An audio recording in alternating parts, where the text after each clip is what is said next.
Good morning बच्चों, कैसे हैं आप सब लोग। आई होप आप सब अच्छे होंगे। चलिए, आज हम लोग नाइन्थ क्लास में चैप्टर नंबर 1 जिसका नाम है नंबर सिस्टम बच्चों। तो नंबर सिस्टम क्या होता है, नंबर सिस्टम का मतलब है क्या। बेसिकली ये जो मैंने यहाँ लिखा है नंबर, तो काफ़ी तरीके के नंबर होते हैं, काफ़ी तरह के नंबर होते हैं हमारे। जैसे फर्स्टली हम लोग डिस्कस करने वाले हैं इसमें नेचुरल नंबर।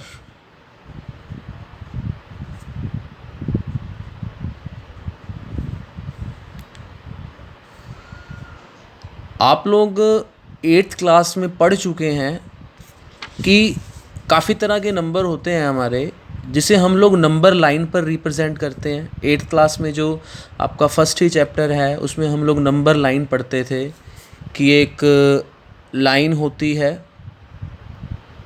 ठीक है। यहाँ हम लोग ओरिजिन पॉइंट लेते हैं। इस साइड अगर हम लोग जाएं राइट साइड में पॉजिटिव डायरेक्शन में 1 2 3, ये जो हम लोग लिख रहे हैं इस पे ये नंबर है।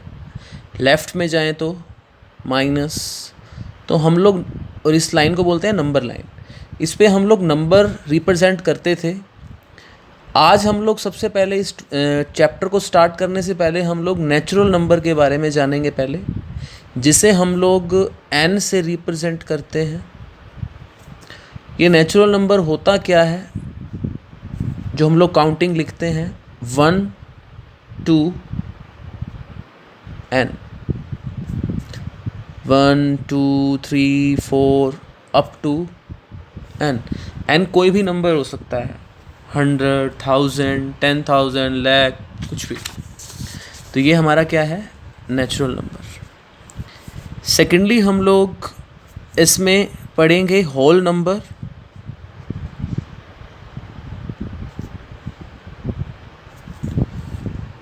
होल नंबर क्या है बच्चों, इसे हम लोग W से रिप्रेजेंट कर रहे हैं। इसकी काउंटिंग हम लोग 0 से स्टार्ट करते हैं अप टू n तक, 0 1 2 3 n। तो ये हमारे क्या है, होल नंबर है बच्चों, ठीक है। नेक्स्ट हम लोग इसमें डिस्कस करेंगे इंटीजर्स क्या होते हैं बच्चों।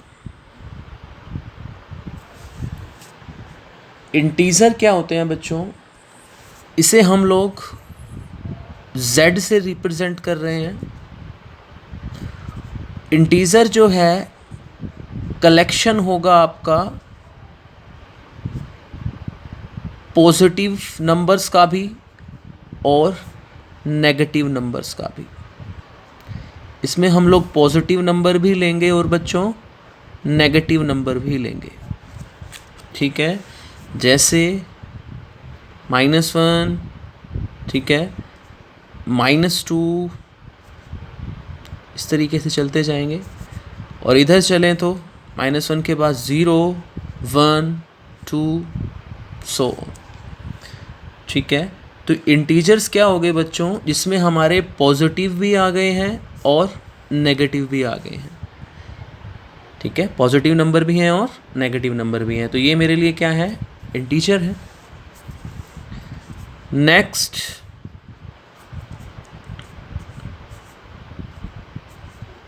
रेशनल नंबर बच्चों। और इस रेशनल से पहले बच्चों हम लोग एक चीज पढ़ेंगे, रियल नंबर।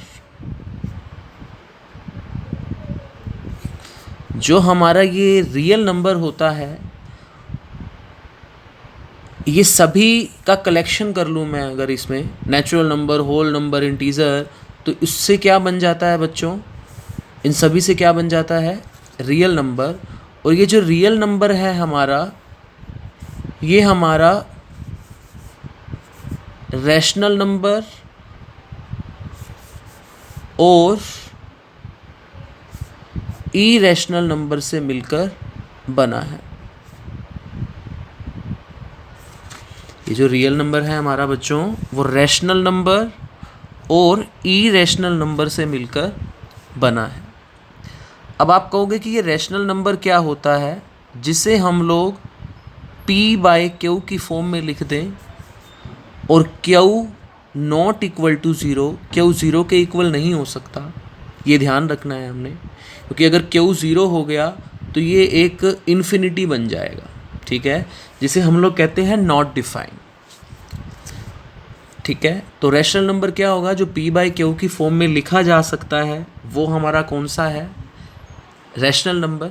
ठीक है, और इरेशनल होगा जो p/q की फॉर्म में नहीं लिख सकते हम लोग। ठीक है, अगर हम p/q की फॉर्म में इसे राइट कर सकते हैं तो हमारा ये रैशनल है, और अगर हम इसे p/q की फॉर्म में नहीं लिख सकते तो ये इरेशनल है। जैसे इरेशनल में मैं एग्जांपल दूं, एक रूट की टर्म √2, ठीक है, कोई भी ऐसे √3, √4 नहीं लेंगे बच्चों, क्योंकि आपको पता है अगर मैंने √4 लिया तो वो 2 हो जाएगा, तो वो 2 को तो हम लोग कैसे लिख सकते हैं, 2/1, तो वो क्या हो जाएगा, हमारा रैशनल हो जाएगा। तो हम लोग सिर्फ उसको लिख रहे हैं जिसे हम लोग एक्सप्रेस नहीं कर पा रहे p/q में, तो √4 नहीं लिख सकते। कहने का मतलब है जिनका स्क्वायर रूट होता है, जिनका स्क्वायर रूट हम लोग निकाल सकते हैं, ठीक है, जैसे √2 का नहीं निकाल पा रहे हैं, ठीक है, इसे p/q की फॉर्म में नहीं लिख पा रहे हैं, तो ये इरेशनल है। और रैशनल में अगर मैं बात करूं, जैसे 1/2, अगर मैं इसको सोल्व करूं तो ये मेरा 0.5 है। आप लोग देख रहे हैं पॉइंट के बाद एक ही डिजिट आई है, इसका मतलब ये हमारा टर्मिनेट हो गया है। ये हमारा क्या हो गया है, टर्मिनेट हो गया है। टर्मिनेट का मतलब होता है इजीली ख़त्म हो गया है। यहाँ पर पॉइंट के बाद एक ही डिजिट आई है, ये टर्मिनेट हो गया है। ये टर्मिनेट हो गया है तो ये एक रैशनल नंबर है। ये कौन सा नंबर है, रैशनल नंबर है। ठीक है, ये अभी हम लोग इसके बारे में आगे पढ़ेंगे, रैशनल नंबर, वो बहुत कुछ चीज़ें पढ़नी है हम लोगों को इसके बारे में। इरेशनल नंबर में इजीली टर्मिनेट नहीं होगा, जैसे आप लोग देखेंगे 1.414 ऐसे चलता जाएगा ये, सो ऑन। जैसे ये √2 की वैल्यू हम लोग ये दिखते हैं 1.414, ऐसे चलता जाएगा आगे, ये ख़त्म नहीं होगा। ख़त्म नहीं हो रहा है, इसका मतलब ये कौन सा नंबर है, इरेशनल नंबर है। इसका मतलब इरेशनल नंबर क्या समझ आया, नॉट टर्मिनेट, जो जल्दी से हमारा ख़त्म नहीं हो रहा है, नॉट टर्मिनेट। और जो टर्मिनेट जल्दी से ख़त्म हो रहा है वो हमारा कौन सा है, रैशनल है। ठीक है, और रैशनल में हम लोगों को एक चीज़ और भी ध्यान रखनी है बच्चों, रिपीटिंग की बात। रिपीटिंग का मतलब क्या होता है, जैसे मैंने लिखा यहाँ पर 1.4, फिर यहाँ लिखा मैंने 4, ये बार बार मैं लिख रहा हूँ इसको। इसका मतलब क्या है, इसको मैं शॉर्ट में लिख सकता हूँ 4 का बार। इसको मैं क्या बोल रहा हूँ बच्चों, बार। जो चीज़ बार बार रिपीट होती है उसके ऊपर मैं ये बार लगा देता हूँ, तो जो ये रिपीटिंग वाली चीज़ होगी वो भी रैशनल में काउंट होगी बच्चों। तो क्या चीज़ पड़ी, रियल नंबर दो चीज़ों से मिलकर बना है, रैशनल और इरेशनल। रैशनल जिसे हम p/q की फॉर्म में लिख सकते हैं, p/q की फॉर्म में जिसे नहीं लिख सकते वो इरेशनल है। एग्जाम्पल में बच्चों हम लोगों ने जैसे 1.1/2 दिया, 0.5, जो आपको दिख रहा है कि ये टर्मिनेट हो गया है, जल्दी से ख़त्म हो गया है। आप लोग उसको जब डिवाइड करते हो तो 0.5 आएगा। और रैशनल नंबर ऐसा भी होगा जो रिपीटिंग हो रहा है, जैसे आप लोगों ने देखा 1.444 कई बार है, 4 के ऊपर क्या लिख सकता हूँ, बार लिख सकता हूँ, तो ये मेरे लिए एक रैशनल नंबर है। इरेशनल होगा जिसे p/q की फॉर्म में नहीं लिख सकता हूँ। ठीक है, जैसे एग्जांपल में मैंने √2 लिखा, √3 लिखा, एक पाई भी लिखा जाता है, और पाई सिर्फ पाई की बात कर रहा हूँ, सिंबल की, 22/7 की बात नहीं कर रहा बच्चों, मैं पाई की बात कर रहा हूँ। अगर 22/7 की बात करी मैंने तो वो पी बाई क्यू की फॉर्म में लिखा जा चुका है, इसलिए मैंने इसको कौन सा नंबर बोल दिया, रैशनल बोल दिया। बट मैंने अगर खाली पाई की बात करी तो पाई मेरे लिए बच्चों यहाँ पर इरेशनल नंबर है, ये भी ध्यान रखना है, ठीक है। जब आप 22/7 को जब डिवाइड करने लगोगे ना, तो एक बार ऐसी जगह आएगी जहाँ पर वो रिपीट होना शुरू हो जाएगा, और जब रिपीटिंग होती है वहाँ पर उसे कौन सा नंबर बोलते हैं बच्चों, रैशनल नंबर बोलते हैं, ठीक है। जिसमें रिपीटिंग नहीं होती है वो इरेशनल होता है, जो टर्मिनेट नहीं हो रहा है इसीलिए, ठीक है। तो ये था हमारा नेचुरल नंबर, काउंट कर सकते हैं 1 2 3 4 एंड तक। होल नंबर जिसमें ज़ीरो इंक्लूड कर दें, ज़ीरो आ गई तो होल नंबर। इंटीजर, नेगेटिव भी पॉजिटिव भी, ठीक है। रैशनल नंबर, इससे पहले रियल नंबर, रियल नंबर किस किस से मिलके बना है, रैशनल और इरेशनल। पी बाई क्यू में लिखे तो रैशनल, पी बाई क्यू की फॉर्म में ना लिख पाए तो इरेशनल, ठीक है बच्चों। अब इससे हम लोग एक वेन डायग्राम बना रहे हैं। ये वेन डायग्राम क्या होता है, इस वेन डायग्राम से आपको ये सारे क्वेश्चन क्लियर हो जाएंगे। फर्स्ट चैप्टर में 1.1 और 1.2 के कौन से क्वेश्चन की बात कर रहा हूँ मैं, इस तरीके से बॉक्स बना रहा हूँ मैं, ये इसे वेन डायग्राम बोलता हूँ मैं। रीजनिंग में बेसिकली इसे देखते हैं हम लोग। फर्स्ट चीज़ जैसे मैंने यहाँ लिखा नेचुरल नंबर, इस बॉक्स के बाद मैंने यहाँ लिखा होल नंबर, होल नंबर के बाद मैंने यहाँ लिखा इंटीजर, इंटीजर के बाद बच्चों मैं यहाँ लिख रहा हूँ रैशनल, सॉरी रैशनल नहीं, यहाँ लिखेंगे हम लोग रियल नंबर, क्योंकि रियल नंबर मिलके बना है रैशनल और इरेशनल से, ठीक है बच्चों। तो ये मैंने लिखा नेचुरल, नेचुरल के ऊपर लगाया मैंने होल नंबर का बॉक्स, इसके ऊपर इंटीजर का बॉक्स और इसके ऊपर रियल नंबर का बॉक्स। और यहाँ एक और बना रहा हूँ रियल नंबर का, जो किस किस से मिलके बना है, रैशनल और इरेशनल, ठीक है।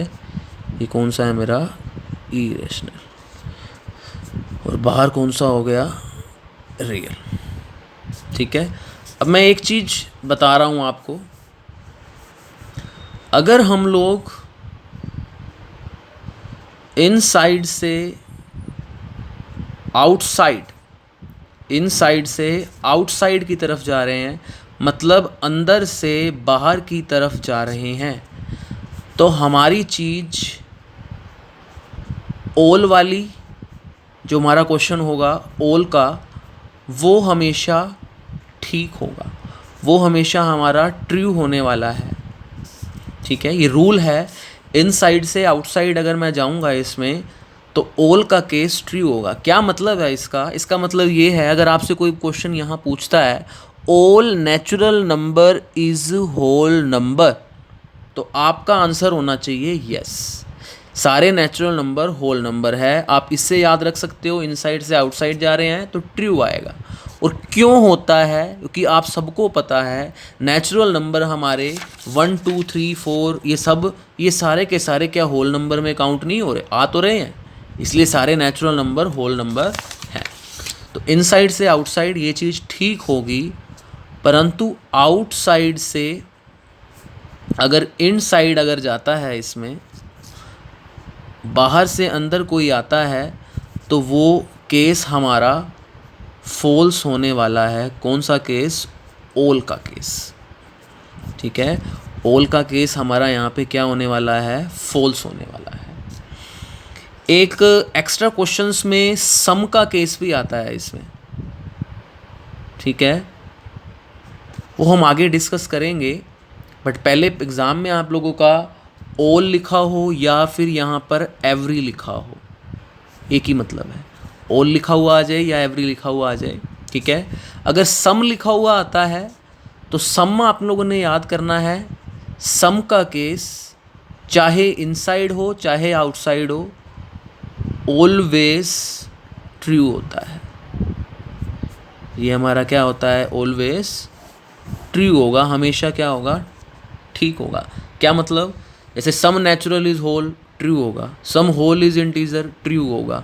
अगर अब यहाँ देखिए, मैंने अगर ऐसे बोल दिया all whole number is natural number, all whole number is natural number, तो आउटसाइड से इनसाइड की बात कर रहा हूँ मैं। All whole number is natural number, और आउटसाइड से इनसाइड क्या होता है बच्चों, फॉल्स होता है ऑल का। ठीक है बच्चों, तो जैसे अगर आपसे कोई क्वेश्चन पुट होता है इसमें कि इसमें all whole number is integer, तो आप लोग क्या बोलोगे कि क्या होल नंबर इंटीजर होते हैं ऑल, तो आपका आंसर क्या आना चाहिए, yes whole number is integer, अंदर से बाहर की ओर। और आपको पता भी है जो होल नंबर होते हैं ज़ीरो, क्योंकि इंटीजर तो क्या है, collection of positive and negative, तो होल नंबर में क्या होंगे, 0 1 2 सारे के सारे इंटीजर में तो आएंगे। क्या सारे इंटीजर होल हो सकते हैं, whole integer are whole, no, क्योंकि आउटसाइड से इनसाइड। इसमें तो नेगेटिव भी होती है, क्या इसमें नेगेटिव होती है, नहीं होती है। ठीक है, एक क्वेश्चन और है इसमें, जैसे आपसे कहे, अगर मैं इसी डायग्राम की बात करूं तो इसमें भी यही है, all rational number are real number, all irrational number are real number. ठीक है, but all real number are not rational, all real are not irrational. वही बात आ रही है, अंदर से बाहर जा रहे हो, इनसाइड से आउटसाइड जा रहे हो तो ट्रू आएगा, आउटसाइड से इनसाइड आओगे फॉल्स आएगा। क्लियर, इस डायग्राम से आपके क्वेश्चन काफ़ी सोल्व हो जाएंगे। ठीक है बच्चों, आज के लिए इतना ही। इसमें आप लोगों की फर्स्ट एक्सरसाइज में आप लोग जो क्वेश्चन देखेंगे वो आप लोगों के सोल्व हो जाएंगे। Thank you.